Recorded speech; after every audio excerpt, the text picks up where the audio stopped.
What happens when your nightmares start leaving physical scars? From cellular memory to fractured minds, these three mysteries expose the dark power of the human subconscious. Stick around. The truth is stranger than fiction. The human mind is the greatest mystery in the universe. We think we control our thoughts, but sometimes the shadows inside us take the wheel.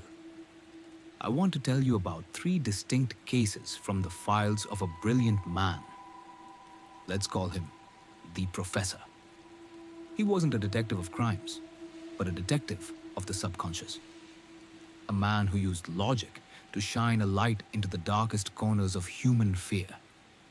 The first case began on a foggy morning with a frantic knock on the door. A man named Rashid stood there, trembling, hiding his eyes behind dark sunglasses. He wasn't blind. In fact, he could see perfectly, but he was terrified. He told the professor that his wife, the woman he loved more than anything, had started to hate him. Or rather, she hated one part of him. She couldn't stand to look at his right eye. It sounded absurd at first. But as Rashid sat there, gripping his coffee cup, the truth spilled out. He had lost his eye in an accident years ago and received a transplant.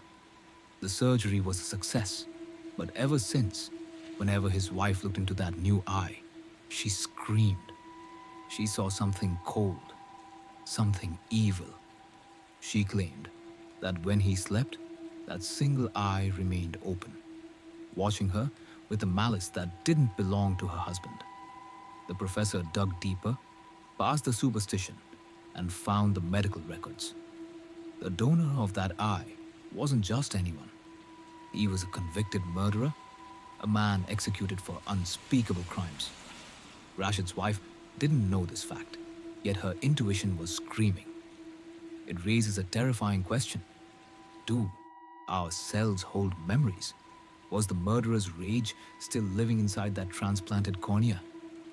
In the end, Rashid realized that logic didn't matter. To save his marriage, to stop the fear, he had to lose the sight he had fought so hard to regain. Sometimes, blindness is a mercy. If that case makes you question your senses, the second one will make you question your sanity. The professor was called to a remote village, a place isolated by heavy rains and deep forests. The local religious leader, the imam, was living a nightmare. He believed his wife was being haunted by a jinn, a supernatural entity named Kafil. The story was heartbreaking. Every time the imam's wife became pregnant, the baby would vanish or die mysteriously days after birth. She claimed this invisible demon, Kafil, was jealous. She said Kafil would set fires, throw stones, and whisper threats. The villagers were terrified. They saw the fires. They heard the stones hitting the tin roof. They believed a monster was on the loose. But the professor looked closer. He stayed in that house, watching the shadows. He noticed that the fires always started when the wife was alone. The stones fell only when she was near. He realized the monster wasn't a demon from the sky. It was a demon of the mind. The poor woman was suffering from a severe, untreated psychosis.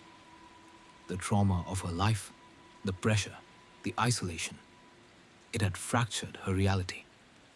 She had created Kafil as a separate personality to do the things she couldn't bear to admit. She wasn't fighting a monster. She had become one to survive her own pain. It is a tragic reminder that the most dangerous ghosts are the ones we carry in our own heads. The final case is perhaps the most haunting because it isn't about fear. It is about love.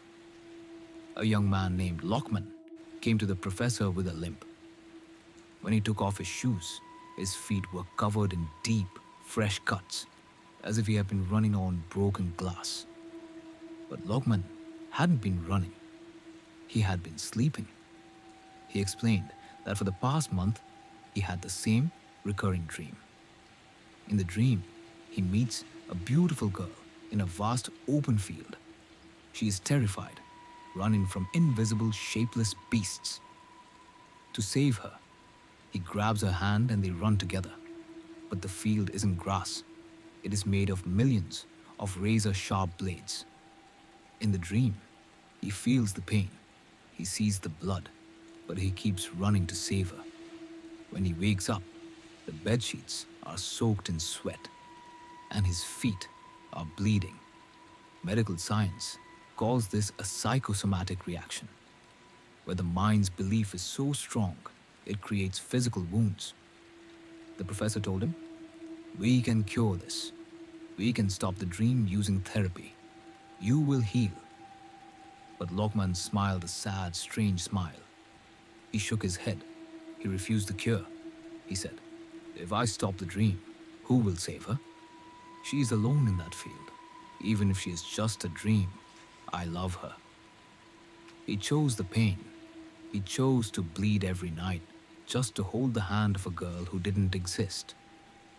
These three stories leave us with a heavy thought. Whether it's the phantom memory of a murderer's eye, a mother's fractured mind creating a demon, or a lover pleading for a dream, our reality is fragile. We see what we believe, and sometimes the things we believe in can destroy us. So, tonight, when you close your eyes, ask yourself, are you dreaming? Or are you just waking up to a different truth?